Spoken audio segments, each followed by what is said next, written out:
কিন্তু সেই মা বোনকে অর্থনৈতিকভাবে আমরা যাতে সচ্ছলভাবে গড়ে তুলতে চাই, সেই জন্য এইরকম একটি ফ্যামিলি কার্ড আপনাদের কাছে পৌঁছে দিতে চাই মা বোনদের কাছে। মা বোনদের পাশে ইনশাআল্লাহ আল্লাহ রহম করলে বিএনপি যাতে আপনাদের পাশে দাঁড়াতে পারে, আপনাদেরকে যাতে যেই মা বোনদের ফ্রি শিক্ষার ব্যবস্থা দেশনেত্রী খালেদা জিয়া করে দিয়ে গেছিলেন, সেই মা বোনরা শিক্ষা পেয়েছে, শিক্ষায় আজকে তারা শিক্ষিত হয়েছে, কিন্তু সেই মা বোনকে অর্থনৈতিকভাবে আমরা যাতে সচ্ছলভাবে গড়ে তুলতে চাই, সেই জন্য এইরকম একটি ফ্যামিলি কার্ড আপনাদের কাছে পৌঁছে দিতে চাই মা বোনদের কাছে।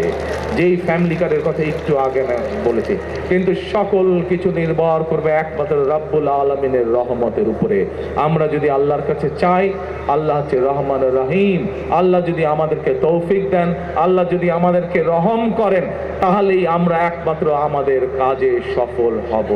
আজকে যেহেতু এটি কোনো রাজনৈতিক জনসভা নয়, এটি যেহেতু আজকে দোয়া মাহফিলের অনুষ্ঠান, সেই জন্য আমি আজকে মৌলানা সাহেব যিনি এখানে দোয়া অনুষ্ঠান পরিচালনা করবেন একটু পরে, আমি ওনার কাছে অনুরোধ করব যে আপনি আজকে সমগ্র কড়াইলবাসীর পক্ষ থেকে আপনি আজকে আমরা সকলে মিলে আল্লাহর কাছে হাত তুলে চাইবো